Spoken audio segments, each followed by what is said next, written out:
नमस्कार दोस्तों। Sri Lanka declares bankruptcy, Turkey's currency collapses, economic crisis looming in Belarus. पिछले कुछ महीनों में आपने अक्सर इन सुर्खियों को देखा होगा।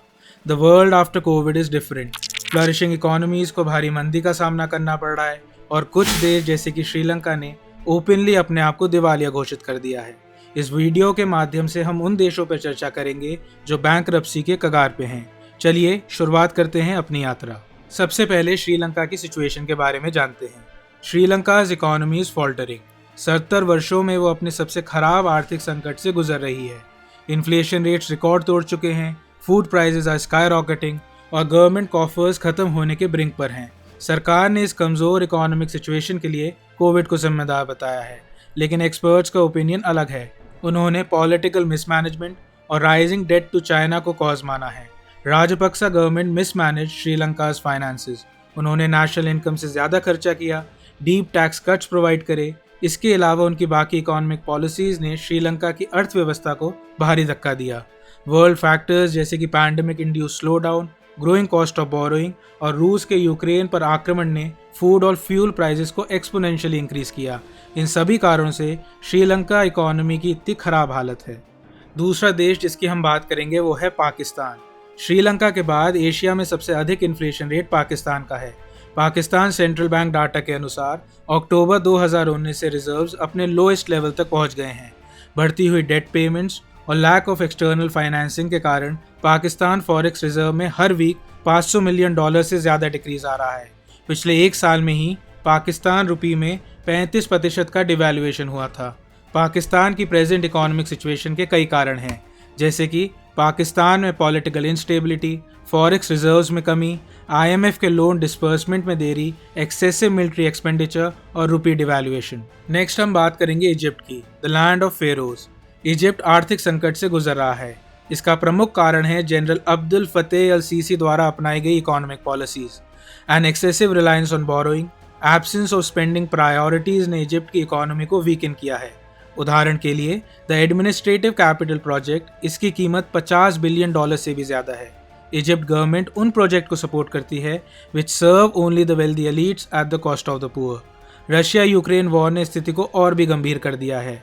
इजिप्ट व्हीट इंपोर्ट्स पर हेविली डिपेंडेंट है। It is the world's largest importer of grain और इसके सबसे बड़े सप्लायर्स हैं रूस और यूक्रेन।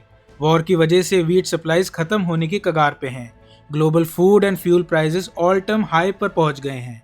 रिसेंटली जुलाई में इजिप्ट का इन्फ्लेशन रेट 13% से भी अधिक था। अगर टूरिज्म की बात करें तो रशिया यूक्रेन वॉर और कोविड-19 के कारण इजिप्ट के टूरिज्म सेक्टर को भारी नुकसान उठाना पड़ा है। इसी दौरान इजिप्ट रजीम ने पिछले 8 सालों में वेपन्स पर अरबों डॉलर खर्च किए हैं। इस इंक्रीज मिलिट्री एक्सपेंडिचर ने इजिप्शियन इकोनॉमी पे काफ़ी प्रेशर डाला है। 2020 में Egypt world's top 5 arms importer में से एक था। इसलिए इजिप्ट गवर्नमेंट की पॉलिसीज़ के साथ साथ दुनिया भर में होने वाली घटनाएं जैसे कि रशिया यूक्रेन वॉर, कोविड-19 ने इजिप्ट की अर्थव्यवस्था पर एडवर्स इम्पैक्ट डाला है। नेक्स्ट हम जिस कंट्री की बात करेंगे उसका नाम सुनकर आप सरप्राइज हो सकते हैं, रशिया। यह कोई रहस्य की बात नहीं है कि रूस को यूक्रेन इन्वेजन की भारी कीमत चुकानी पड़ रही है। इन्वेजन के कारण वेस्टर्न कंट्रीज ने रशियन इकोनॉमी पर हार्श सैंक्शंस इम्पोज करे हैं। इस वजह से ये स्पेकुलेशन किया जा रहा है कि रूस जल्द ही बैंकरप्ट हो सकता है। इन सैंक्शन से रशियन करेंसी की वैल्यू में काफ़ी गिरावट आई है। यूक्रेन वॉर में लगे हाई एक्सपेंडिचर की वजह से रशिया इंपोर्टिंग गुड्स के एक्सपेंसेस भी नहीं कर पा रहा है। ऑर्डिनरी सिटीजन्स को बेसिक एमिनिटीज़ नहीं मिल रही हैं। सबसे चौंकाने वाली डेवलपमेंट अप्रैल में हुई जब Russia defaulted on its foreign debts. Russia ने ऐसे कोई कदम नहीं उठाए हैं जिससे आने वाले समय में उसकी इकोनॉमी में इम्प्रूवमेंट हो सकती है, और अगर ये ट्रेंड कंटिन्यू रहा तो रशिया के बैंकरप्ट होने के चांसेस काफ़ी बढ़ जाते हैं। आखिरी में हम बात करेंगे बेलारूस की।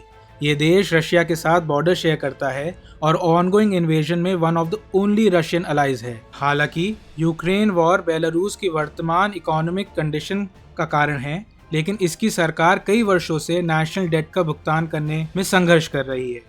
2017 तक कई इकोनॉमिस्ट ने चेतावनी दी थी कि बेलारूस बैंकरप्ट होने के कगार पे है। उसकी नेशनल डेट GDP की 75% से भी ऊपर थी, जिसे आमतौर पर लंबी अवधि में अनस्टेबल माना जाता है। प्रेजेंटली बेलारूस की इकोनॉमिक सिचुएशन और भी खराब हो गई है। इसके अलावा भी देश हैं जो इकोनॉमिक डिस्ट्रेस से गुजर रहे हैं। आप कमेंट सेक्शन में हमें उन देशों के नाम बता सकते हैं। धन्यवाद।